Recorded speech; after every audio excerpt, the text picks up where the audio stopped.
All right, welcome everyone. We're Semblance of Sanity. I'm Caleb. I'm Jacob. And we're here, of course, for My Hero Academia, Season 3, Episode 2. Oh, it's the first real episode. Yeah, the first real we're episode. Getting into this. Whew. Ha ha ha ha. And we are now getting into, I'm guessing, the actual like training camp, summer excursion, vacation bit. Yep. Yep. Now, the only thing of note regarding that in the first episode was that they talked with King Vlad, I believe Aizawa did. Yes. And that was that the location was changed at the last minute. Exactly. And no one, not even the kids know about it. Yeah, and that's kind of interesting. I really want to know if that's going to be a thing revisited, at least in the next few episodes. Because whether or not, whether or not something bad happens there, the fact that they decided to do it at the last minute means they expected something, and this is just the extra precaution. Exactly. Yep. And these are the kind of things that you do when you're in an open conflict, not like in an openly declared war, but there's like a Cold War, things going on behind the scenes that we don't necessarily know about. Because we're kind of approaching this from the kids' perspective. We sometimes go into All Might's perspective, but not too often. Yeah, but not too often. Yeah. Anything you're excited for this episode? To see the opening again and to the first official, true season 3 episode of My Hero Academia. So excited! All right, guys. Without further ado, let's get into it. House of Cards. Oh, finding it. Okay. Interesting.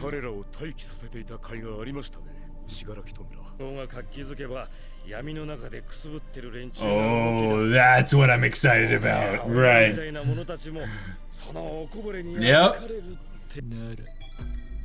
Oh, start the game. All right. Oh, here we go. Yep, there it is.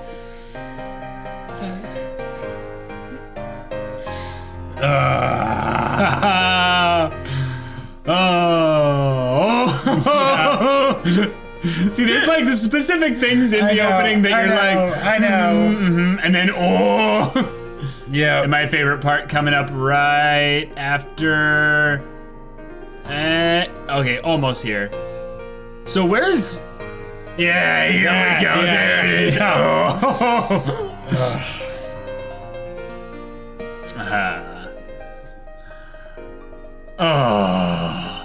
I'm really, really excited for the visual upgrade that's definitely coming, because that's happening. Yeah. Then we have all the new designs, from the villains. Pretty amazing. I'm excited to have these stakes really get thrown up a lot, because we've gotten, we know that it's coming, it's been being built up and stuff, but this is where we can see it happen. Yeah, totally. See, anytime I see a meat sack like that, I'm like, well, especially I hope since he's. Yeah. Okay, you know what this opening basically was a display of a bunch of quirks being used. Yes. And if we think about that, that's amazing. But we haven't really seen a proper group of quirks being used all at once. Sure. That's really exciting to think about. Yes. Summer training camp. Yes. Ultra! Oh! They're just going straight into that! Oh! Oh! Wait, is she? Oh! Both the same shade.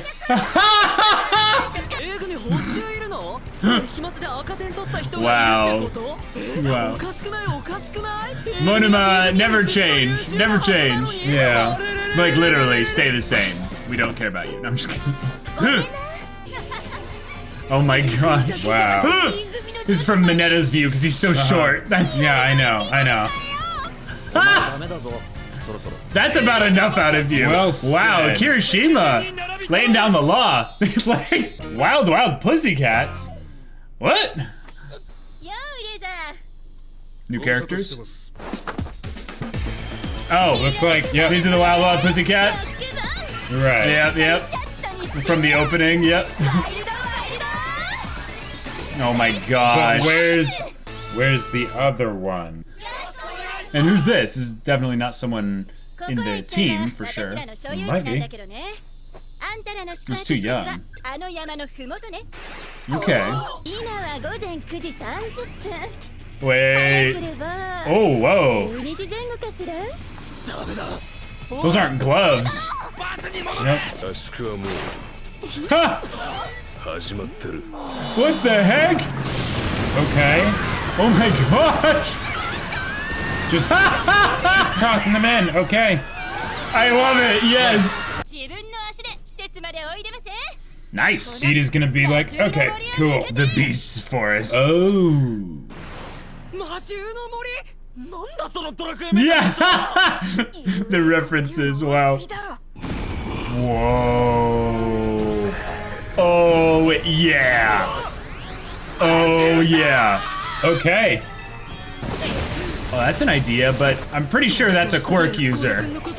Yeah. Yeah, that's not an actual beast. Yeah, yeah.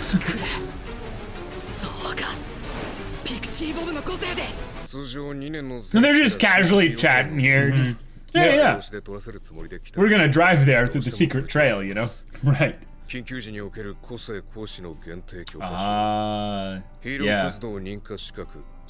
It's a very cool design for the beast, you know? Yes. I We can't, established what everyone's quirks are, just in case. right. Yeah. I can't see this thing actually being a problem for any of them. 4-on-1 minimum. Yeah. Nice! Oh, wait. Oh, there's no quirk user inside it. It's being manipulated. I guess. Like, from that far away? That's pretty insane. Is there someone in the forest, maybe? Oh, genius. You can have them be whatever you want. Okay. Wow, that's a really busted quirk. Like, it's like All right. earthbending, but on another level. Right. All right. Although she probably doesn't want to leave her uniform. But I like the idea of them all using their quirks together as a team of 20. Sure. Yep. All right. Oh. Oh, very clever. Well done. Oh, no. Was that a JoJo's reference?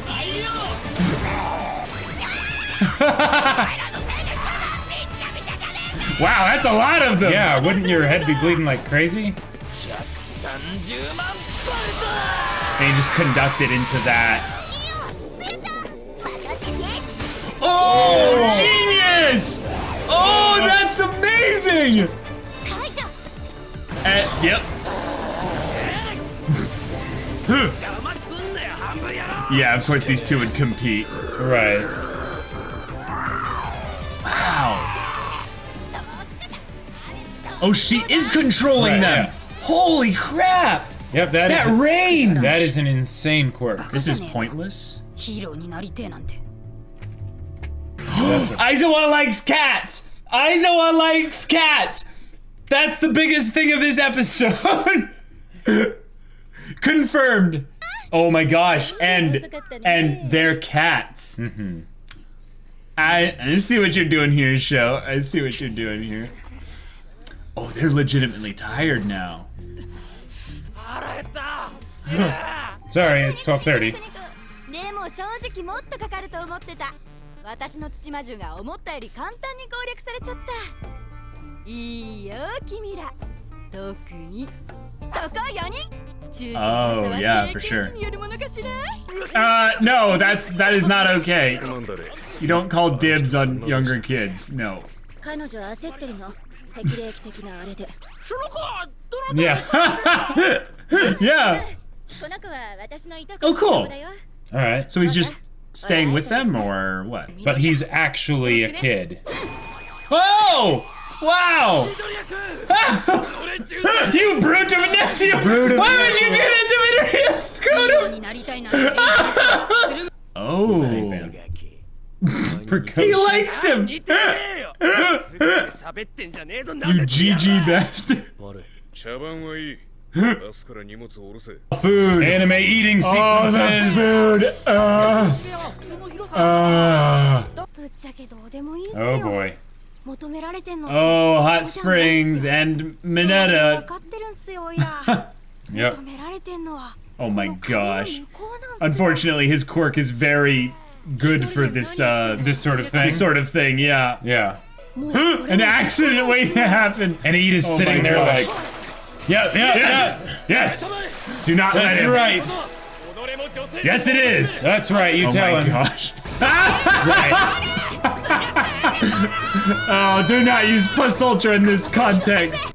人のあれこれから学び直せ Oh shoot! Oh, get ready! Yeah. Oh! Wow! Wow! Koda's dead. MHA Koda's dead. actually did the. Yeah. Wow! よっぽど慌ててくれたんだね Those towels are really ヒーロー small. になりたいなんて連中とつるむ気はねえよに育ってる Like this.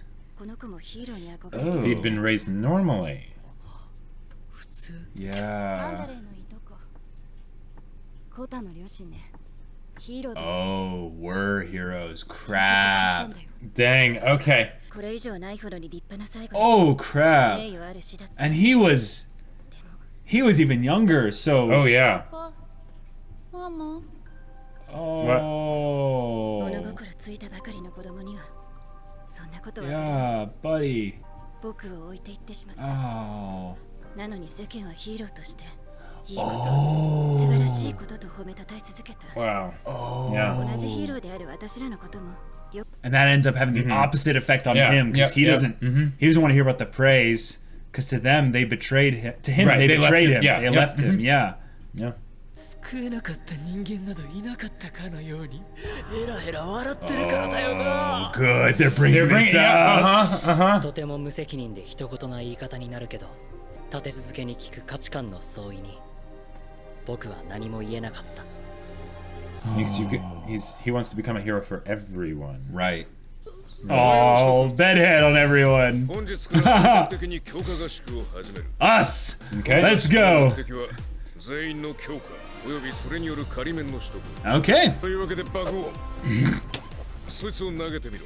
Oh. これ体力テスト前回の入学直後の記録は705.2メートル。 Okay.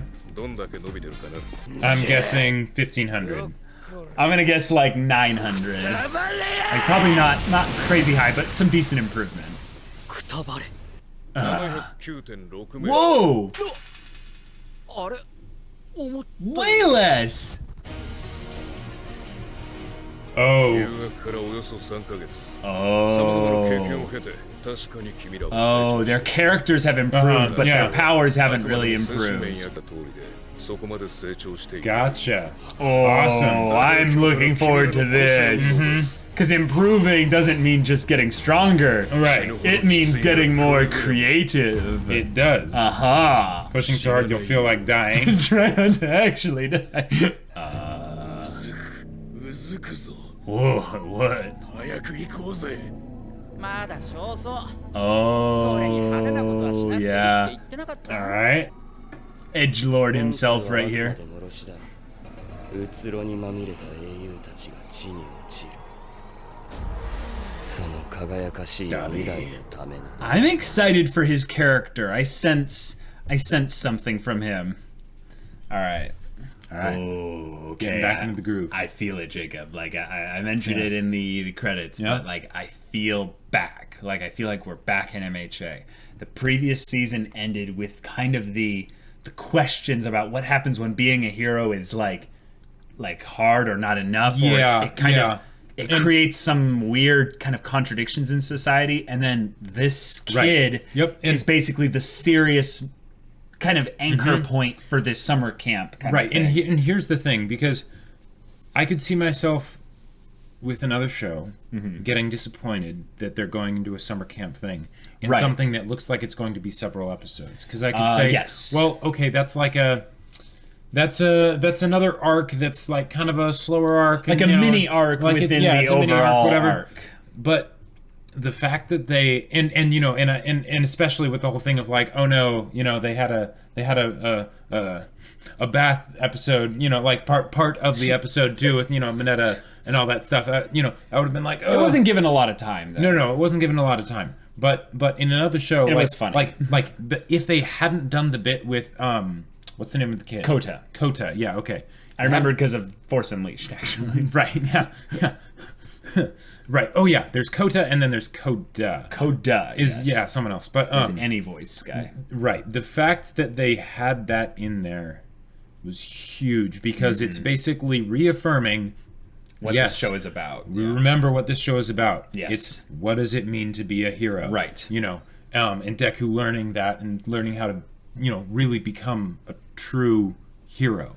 Right. Because the kid in particular, you cannot blame the kid for the way he is right now. Right. The kid had no control over any part of his circumstances, and he was too young to have formulated a proper identity so that he could react in a more mature way to horrible trauma happening to him. He's a kid. He's a kid. And so what I'm thinking is happening is that the Pussycats in particular are keeping him around them so that he can be brought up in a proper environment with people that'll care about him, but also might give him a little bit of a positive association towards heroes. Well, and also, quite frankly, they said he was their cousin. Yeah. Or the kid of their nephew. cousin. He's their nephew. Yeah, their nephew. Parents are dead. So who's going to look after him? Exactly. They're probably taking care of him. So that he doesn't go into a foster home or something like that. Right, exactly. Because that'd be terrible. Well, that's the thing, actually. We have experience, working with kids in the foster care system, and you can have really great, relationships that you build there, but there's a part, in these kids that are still attached to the parents and stuff. So it's really hard to be truly family to them. Even in this instance where, cousins and nephews and stuff, at least, in our situation, we're close with some of our cousins, but when there's that big of an age gap, if I was the little kid, I wouldn't probably be able to connect much at all with the, essentially my aunts. Right. Yeah. And that's why I really, really like that they brought this in here, because that's basically saying, again, remember, the whole idea of being a hero is that it's not just about saving the world. It's also about helping that kid that's going through something rough. Oh, yeah. And that's why we love Deku so much as a main character, right? Yep. It's not because he has some awesome quirk and he's going to fight the super bad guy and, save everybody. That's it's a fun, because of that's his a fun heart. aspect of it, but it is really... Yeah, that's really a fun that. aspect It's of what it. he believes and what he strives towards and what he wants to embody. Because in some ways, he doesn't embody what All Might embodies. In fact, there is no true replacement for All Might yet. But it's the fact that we know that his journey is going to take him along the ways to where he brings his own Deku flavor of what All Might represents. And it's in these little actions that Deku takes. Right. Potentially in some ways with the help of his friends, who might be able to give him some insight in a way that this can be handled very well. I also think that Deku's age will be a factor here in a positive way. Because Deku is a lot younger, he'll be able to identify with the kid. Right. And he'll be able to speak on his level and in his language. And also, it's something where the... Coda is great for the story of MHA, right? To keep it grounded in the roots of everything. Totally. But also from the standpoint of just Deku, right? As a main character. Because he's pretty much the complete opposite of Deku from what we've seen. Very good point. Right? Yeah, they almost overtly explained how different and how opposite. Not that he's 60% degrees off. He's exactly 180 degrees off. He is the exact opposite, going in a completely different direction. And that's huge because it's a way for Deku to have conflict that is not conflict of battle or something like that. It's not some struggle that he has to overcome. It'll help him understand himself and the whole idea of his dream. I just have my mind blown. What? So guys, I talked with you about this about 4 days ago. I've been going back and rewatching My Hero Academia with some family to get them introduced to this wonderful show. Yeah. Guess what I saw and I didn't realize I didn't see for the first time in the 25th episode of season 2, there's a frame where you have a pool of blood, a hand floating in the pool of blood, and a little kid, probably Shigaraki, because this was in the context of Shigaraki talking with Deku. And they totally made Deku make the connection between Koda and Shigaraki. Well, Shigaraki's words surrounding talking about All Might. Yeah. Talking about All Might and whether or not he could really save everyone. And and the whole idea of the smile, the constant smile, and whether that actually helps everybody or not. Right. But think about it. If we take this kid and we just look at him in the context of what we know so far, there's nothing wrong with the kid. There's nothing that says this kid like needs to be urgently helped or something horrible is going to happen. But I'll put to you that this is exactly where Shigaraki was at. Sure. I'm bet because the way they showed that frame in the 25th episode, it made it almost overtly kind of assuming that you've been paying attention, that that's essentially Shigaraki's backstory. The reason why he calls that hand on his face father, the reason why there's a hand floating in the pool of blood. His father died. That's the only piece of his father he has left. He keeps it around. That might not be the literal hand. It might be a hand that's a moniker for the hand that he lost that he might have hidden somewhere. But Shigaraki is so against heroes to the point of irrational, like illogical thought that he this might be in a way Deku's way to get some insight in how villains are formed. Yes. It's not that It's not that villains are necessarily people that are like born evil or something. It's villains are made sometimes by the actions of heroes that mean well but end up having ripple effects that end up with one character just not getting the best treatment of society in a way. Well, and it might help the 99%, but not the... Here's the other thing. Okay, the whole idea of a hero, right? A real hero. A real hero is a hero to everyone. Right. Right? And it's really hard MHA to has be done this. That, though. Yeah. And MHA has shown this very well, particularly in season 2, with the whole deal of Deku being the hero for Todoroki in the match, right? Yes. They are enemies at that point. But he still knows, all right, I need to help this guy. Right. And he does that. Now, this is basically the way to take it one step beyond plus ultra, right? Because it's not just about being the hero for the person that, you're working against each other right now. You're in conflict with each other right now. Right. But they're not your enemy. For sure. Right? And the idea is that Deku, in the purest, most heroic form possible, he would not just be a hero to the people who you would readily think need a hero, but also to the villains.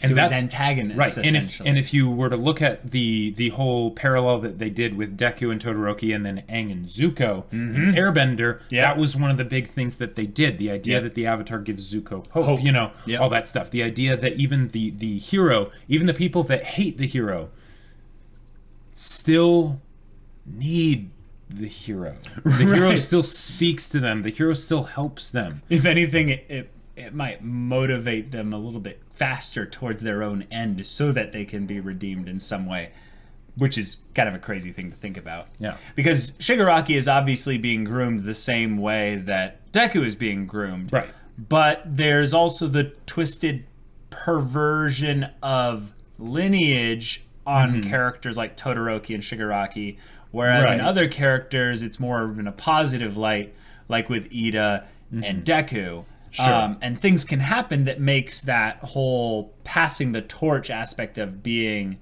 a hero in kind of a family setting not work.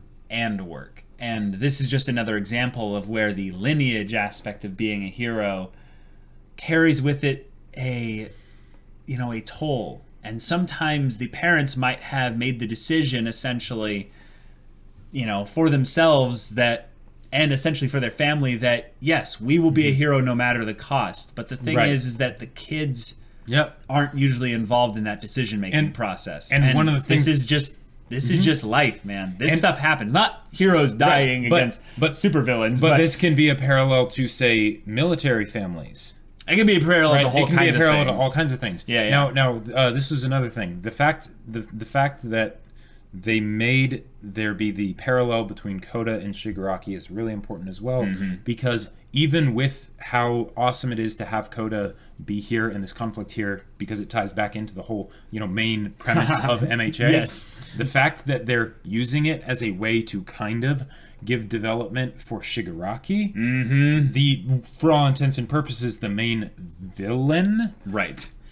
That's awesome. That's because, genius. Because without that, the Koda whole deal would still be good, right? And I'm sure they're going to resolve it in but some you would awesome feel ways. the fact that it's almost contained. Exactly. That it doesn't Right. extend past the presented narrative. But Right. in this case, it does. In this case, it extends past far beyond it. It carries the torch, if you will, of MHA's overarching themes that they presented in the first and second season, giving us firm confidence in season 3's ability to do so in future episodes. Okay. Because Bones, you are awesome. Yes, well, that too. We got to talk about the animation. We got to talk about the fights. We got to talk about the quirks. We got to talk about the teamwork. We got to talk about the new characters. Let's talk about the new characters real quick. They seem like a kind of a kooky version of the Ginyu Force with their kind of team, like poses and kind of caricature over the top personalities. They're probably the most anime characters we've seen in MHA so in far. MHA ever. I mean, there's a couple of characters out there that seem pretty close, but then they have something about them that is a little bit less stereotypical. Like even like even Midnight in particular, who I would say has a very sexy, very very risque design and stuff, but has this almost anime kind of personality in certain contexts. Averts that by having this seriousness, having this but here stature it's of sorts like within Hero Society. We straight up have superhero cat girls. Yep. And the thing is, in the opening, there were 4 of them, and they mentioned there were 4 of them. Now, there were 3 that were like cats, like kitty cats, right? And then there was one that was like, I am lion, like pretty big. So I'm wondering if they're intentionally saving that for a character reveal in the next episode. Sure, and that could be a really good move because they're basically making it so that we actually can see them as characters even though we don't know much about them yet. Because if they introduced all 4, we would just see them as a group, right? Right. But also, the quirk of the one in, I think it was the one in blue? Yeah, who was actually, I believe they were labeling her the desperate one, is ridiculously powerful. Insane, yeah. What the heck? Just a bit. She has high range earthbending. Yep. Earthbending. Now. Okay. This might not at all be what it is, but there are 4 of them, and one has displayed an elemental power. Earth. Oh no way! No way! They're not going fire, earth, water, but if air. they did, if they made it so that each one of the 4 of them had some kind of elemental power, that would be... Wow, I find it really funny. I said the elements in the exact opposite order of the Avatar cycle. Yeah, that's really funny. Maybe they're actually villains. Well, no. But... okay, so the plot of this episode goes along very, very quickly. They get in the bus, they go to the training camp, they have to hike to the training camp through the Beast Forest. Right. They get there, and they miss lunch. They miss a lot of things, and they basically have to go clean up and get ready for dinner, and then they eat. And then they start the next day, and the episode's over. And I was like, okay, now we're going to do basically the high resistance training, right? Like that was really clever. I didn't think that they would actually do that, of having it be, okay, Bakugo, throws it, and it's barely better than before. Like, I was thinking it would be at least 900, and you thought it would be, what, like 1,500? Yeah. We're thinking like, oh yeah, just time has passed. They get stronger. It's like, MHA's like, no, we're not going to be that lazy. Yeah, we're going to have actual the muscle building exercises. The idea that they made a distinction between getting better and getting stronger. That's a very big difference. Because they have been getting better in a lot of ways. They've developed new techniques that they can use. They're good at fighting, right? Right. Deku has his full cowling thing. Bakugo's come up with all kinds of different ways to use his quirk, right? Right. But they still haven't really gotten stronger. There could also be the aspect of application. When Bakugo fought Todoroki, the power at which he used the howitzer impact. Yeah, that's the kind of stuff where you can tell he was building up to it. But I think one of the things that they're going to play into in this is people being self-aware. Bakugo in particular needs to be self-aware of what actually is needed for him to get stronger, because he might have just naturally gotten stronger over the course of his life without really much,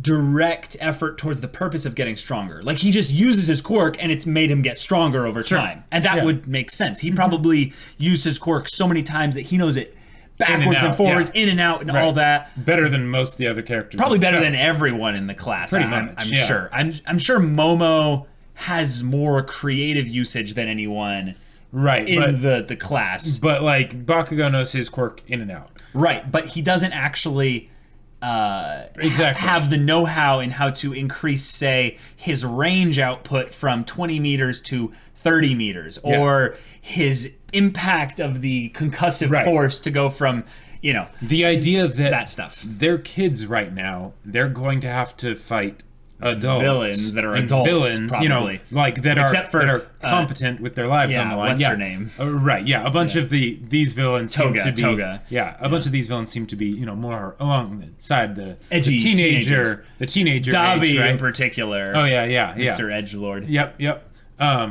But they basically need to treat this as if, like, all right, we're in combat. We need to, like, turn you into Delta squads where, like, you become tactical. Remember, not for killing, it's for saving people. Right. This is actually one of the things but they are training them specifically to fight the villains, not so much for saving people. They'd be able to save a bunch of people just fine the way they are now. But that's even one of the things I think that's good to bring up. When they're training for these kids to fight, they're not going to train them specifically in how to kill villains. Now this is something that I think MHA has brought up, a couple times, is that there's some codes of conduct with how you do things as a hero. All Might is the only hero I believe we've seen so far, besides Todoroki burning the crap out of that Nomu's head. Right. Mr. Todoroki. Endeavor, thank you. Yeah. But All Might is the only one who we know of who's legitimately, like, gone on an execution mission. Exactly. Right. For the terminate with extreme prejudice. Yeah, on All for One. Right. And because that's the thing that I'm really interested to see them get into with the whole idea of war. Because the villains are going to be trying to kill them. Well, yes, in a lot of cases, but maybe not all of them. No, but I mean, when they here's where I see. Yes, you're right. Killing the kids or killing any heroes is good for them. One less hero that they have to deal with now or in the future. But in particular, I see the villains as being one that wants to expose the heroes. Like, attack. So if you want to attack All Might, you attack the kids. If you want to attack the kids, you actually attack civilians. You do things that make them question whether or not they are even able to do anything as a hero. Because they don't, class, 1A or whatever of UA.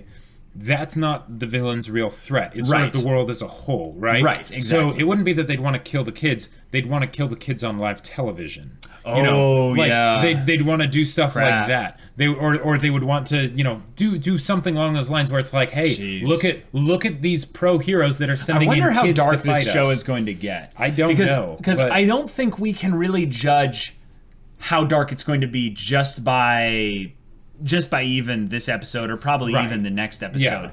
What we have to see is what parameters need to be set before they'll kill someone. Right. Because I don't know what type of shonen this is. Some shonen kind of relish the idea of killing characters. Right. But I also feel like this mangaka, Horikoshi, I believe, he really loves making character designs. Like, you can tell. Yeah. You can tell. Doing a superhero manga lends itself to doing that. Mm-hmm. But that might become a thing where he enjoys those hero designs too much to where he can't get rid of them. Well, also there's the whole idea that, like, okay, if they decided to kill off Midnight or Aizawa, right? Right. That's one thing. Killing off the Yeah, students, I almost don't. That's another. I almost don't think we have to worry about the kids dying. It's that when they introduce characters like the Pussycats, essentially, or any kind of pro hero, Right. They we are have to on be the like chopping block. They, know, at some point, Right, their life will be threatened in a very serious way. How did they say it for the one? They're eligible as the one Pussycat said. They're of age. Yeah, exactly. Yeah, Right. they're of skill in this regard. Speaking of the Pussycats and being of age, Aizawa on his character card says he likes cats. I know what you're doing here, show. I see it. It's very, very subtle in some ways, but no, I picked up on that immediately. Yeah, but like, No, come on, Jacob. they're not live a actually little. going to- Live a little. He's single. Like, Aizawa is single. No one would be able to like maintain a relationship with this guy. Okay. From the two they've shown so far, I think the one in red in particular, Well, she okay. has a very mature. yeah, we haven't seen as much personality from the one in red that's like as easy to like. Well, she was categorize. the one that gave the backstory on Koto. That's true. And yeah, okay. She and Aizawa Possibly. were particularly talking one-on-one. But like, I'm just saying, Aizawa, I love his character so much. But you can tell that this guy doesn't Aizawa's- make room in his life for happiness. exactly. Like, He's Batman. He's Batman. He's basically ninja assassin Batman without the killing. without the. Well, not ninja assassin. He's just ninja Batman. He's Batman. I'm pretty sure he's gone on some assassination missions. No, he doesn't against need to. villains. He doesn't need to. Well, he can only steal off their quirk for a little bit. Then he knocks them out. Okay. He's a ninja. Okay. And he has But the restraining stuff. Point is, he's basically he's Batman. He's Batman. Yeah. So, Batman. But Batman with a kitty cat girlfriend. Wait, well, okay. Oh my god. Well, wasn't Batman's My little main shipper love heart. interest Catwoman? Oh my gosh. Wait a minute. Oh my gosh. Wait a minute. No. Wait. Wait. We don't say only, Jacob. That's insult to comic book fans. Batman is one of the like. Oh no, I know. He's the Tony Stark of that world Yes. with way more edge. You Like, want to know my secret identity? Yeah, you want to know? Ladies are my only weakness. Like he's been with a lot of ladies. Yeah, but the point is, if that's intentional. the point is, I would just love some more interpersonal kind of relations with the adults. I really liked it Yeah. when they showed the backstory of President Mike and Aizawa. Yes, that kind of that was stuff. like 3 seconds of pure comedic gold. But the thing is, you really, really believed it, and you really could feel Yep, it. yep. I want more of the adults just doing there their are a lot adult of things thing. we want more of from My Hero Academia. My Yes. Hero Academia is so good. It's like That's true. there's too many things we want more of. That's very Like- true. Okay, the quirk with team usage. We were just talking so much about specific things. The quirk team usage was fantastic. My favorite one was Suyu and Uraraka's team up. That was OP. genius. So OP. And Uraraka could have held on to that for way longer. Well, in also- fact, she's actually being practical because if it went up too far and she released, it gets in the upper atmosphere and it spreads around and suddenly Well- little rock meteors Well, come here's the other flying thing. down. It wasn't entirely realistic. That thing went Oh. up far. That's if true. it dropped from that high up, Yeah, it would pulverize itself, there would have been like No, it's dirt, remember?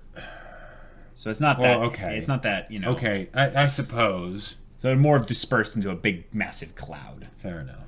Also, it might not have reached terminal velocity because of the. Well, fact probably it would, not. It would have Yeah, split apart. It's so in the huge. air. Yeah. But that was my favorite team up of quirks. What was yours? I liked how they used Invisible Girl to be a decoy. Yes, with Mina, Shido, and Yep, Momo. mhm, right. Now, granted, why she would be a better decoy than anyone else, who knows? I think because she has nothing else to do in this instance. And the idea that she like- still needs her uniform, so she couldn't just strip down and run to the school and be like, I have no clothes now. This is Sure. a problem. But it's another thing that they could have essentially covered as a topic here. None of the students were selfish. None of the students that had the capacity to just get there by themselves did so. Sure. So, Yeah. Ida, of course, he's class, But student body president. Bakugo mainly. Well, Bakugo, I think, enjoys a fight. So Sure. I didn't expect that from him. I more have expected it from characters like Invisible Girl, Toru. Oh, yeah. I expected her to just be like eating lunch, and that was going to be the gag that she just got there. And they're like, yeah, they're still fighting, but like I was hungry, so I just walked past them without my clothes, you know? Right. And that's the other thing. The Pussycat Girl's quirk allows her to see through these things. I think that might have been some kind of like tech. Oh, that's right. They had heads-up displays on their eyes. Yep. Okay, good. Because I was gonna say this quirk is getting really busted the more and more we think about it. Now, okay, and one of the things as far as creative uses of quirks go, not really a creative use, more of one that I've always wanted to see that I'd been waiting for. What's that? Strangely enough, Mineta. Because even though it's like, oh my, he trying to climb over the wall and everything. Oh yeah. But the fact that it's like, okay, he has these things that are sticky for other things, right? But not for him. He can get over any obstacle. In fact, they're bouncy for him, right? Right. So theoretically, if he was able to like stick one to like his shoe or something like that, or you know, or whatever, if he, I guess they'd stick to other things. But the idea that he could actually move around really quickly. Well, he did in the obstacle course. He threw them out all over the ice and he bounced from each one. Which that's now right. we talk a lot of crap about Mineta. One of the things that we forget every once in a while, and I don't think we forget it, we more of just are like, it doesn't redeem the fact that we kind of like to hate on the pervy character. And just be like, get out of here and let Shinso come into the hero course. Yeah, but that gets annoying after a while, Jacob. Yeah. He is actually surprisingly competent in a lot of ways. He got over that wall like it was nothing, and he still had to do the climbing bit. And since it's not sticky, he's not getting any help from the adhesive quality of the sticky balls, essentially. He has to actually climb it, and when his thirst gets the hold of him, he can do some crazy things. When he's properly motivated. When he's properly motivated. But this is the thing, he's also competitive. Remember when, in the obstacle course, he was bouncing along those things? That takes some serious physical abilities as well. So he might be small, but, you know, I actually see more reason for him being in the course than even Toru, in a way. Like... Sure, well, yeah, there's still the whole question of how she got through the mix. I think it was the switch, the off-switch. Kaviner told us about the off-switch thing. He's one of our mods in particular, telling us that was how, you know, they could do that. Or also how, you know, Koda might have been able to do that. He might have had the birds or something turn off the off switches for robots or what have you. But we had the villains. We had the villains this episode. Shigaraki knows potentially where they are. Right. And he's sending a bunch of new villains to go All for One. Them. Yeah, he said Master. Master, which I think is All for One. I think so too. Because he doesn't really call All for One Father. He calls his hand Father. Yeah, that's probably another good distinction that they made sure to throw in, of having him call All for One Master, right? But rather this than Father, because of the whole connection with, you know, the Coda parallel and everything. Right. But this is something I've always wondered. Does All for One have this amalgam like collection of quirks that he's assembled over the years, and does one of them just really help here, or some sort of scrying, or what? This is the thing with that Jiren guy. Is there this underworld network of villains that we, because we're on the surface level of villains, aren't truly aware of yet? And it will give them this large depth of villains to draw from over the course of the series, because people like Jiren are actually way more important than we think. Because Shigaraki is just like a grassroots, like, hey, you got your little group, your little league of villains, but that's like nothing. I got connections. He has a union. I can make What is that even, like? He has a union of nefarious people with quirks working to basically have the villains be a front for them to make money. But with the standard of wages. No, but that's the thing. Yes, I get the union joke, Jacob. But they're looking to profit off of the League of Villains, so that's a lot of people. That's not just one or two people. Oh, I know. And if All for One has that kind of connection or just, with people, or just has a money or whatever, or what have you, being able to basically just hire swaths. That's a scary thing to think about, because when I think about Shigaraki, I don't think of him as this grand threat. I feel of him as like I do with kind of the whole Zuko Azula thing, that he's endgame material, right? But he has some growing to do. But on the way to him growing to being a true antagonist, a true threat, we're gonna go into some like shady business, some shady people out there. Sure. And I'm excited for that. That kind of stuff gives me the chills, because I give you guys some history here. Do you guys remember the NBC show Heroes? As a live action show, I really wanted it to work. But that show is an example of where live action fails certain genres, like superhero genres. My Hero Academia deftly avoids all the same problems that Heroes had. Right. So as I'm seeing MHA get success, all my fantasies of like where superhero shows can go are just getting fulfilled, and it's so just. It's pretty great. It's pretty great. So excited. Yeah. All right. Do you have anything in particular to bring up? Bring on. I have some three. I have some theories. Oh. I feel like I'm on fire here, but like. Okay. What, all right. Should I get the tinfoil hat? Like my stupid theory. It's particularly along the lines of the new villains that they've shown. Okay. They seem to be trying to give them some character, you know? Particularly Toga and Dabi. Yeah. I feel like, in some weird way, we are now actually closer to understanding them than we are actually Kurogiri. Sure, because Kurogiri is just mysterious. Well, he's mysterious, but we know him only so much as his connection to Shigaraki. Right, we know a lot about his personality. We don't know a lot about his motivation. Okay, I'm going to backtrack. I don't want to go into theories just yet. I have some speculations that I'll touch upon once we get more footage of the villains in particular. Cool. But I sense some things from Toga and Dabi. Well, at the very least, I think they'll be super entertaining to watch as fresh antagonists. Right, but they're giving them particularly Dabi in that one bit, where they're giving them the kind of edge where it's like, these characters are going to develop. Exactly. Yes. And it's it's like they're not just going to have them be blank slates. They're going to fill stuff in. Right. And now I'm wondering, like, is this basically MHA's? This is where my theory was going. MHA's sort of Phantom Troop group at the beginning stages. Okay. Now I'm just saying, as it's forming. Yeah, I'm getting that would be really cool because you can see it, right? Yeah, like it's starting to begin. And I hope Toga and Dabi aren't just villains for season 3, kind of like Stamos, and then they're removed. Exactly. Yeah. I'm sensing longevity with Dabi and Toga, and potentially some of the other ones if they're given some screen time proper in the next few episodes. Yeah, absolutely. That's all basically it. All right, guys, this was great. We of course, this is a My Hero Academia video, so we had a lot of discussion, and we're excited. Can't wait for the next week. Next week's episode. It's back. We haven't watched My Hero Academia week to week with the rest of the fandom, so this is really fun. That's right. All right, guys. If you want to watch, no, we don't have early access. That's right.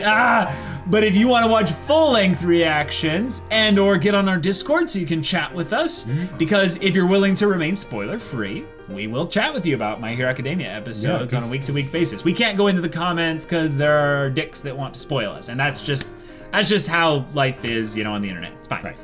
The internet is dark and full of spoilers. But exactly. Anyhow, if you want to catch any of that stuff, check out the links in the description, and we'll see you in the next one. But until then, we're Semblance of Sanity. I'm Caleb. I'm Jacob. And we'll see you all next time.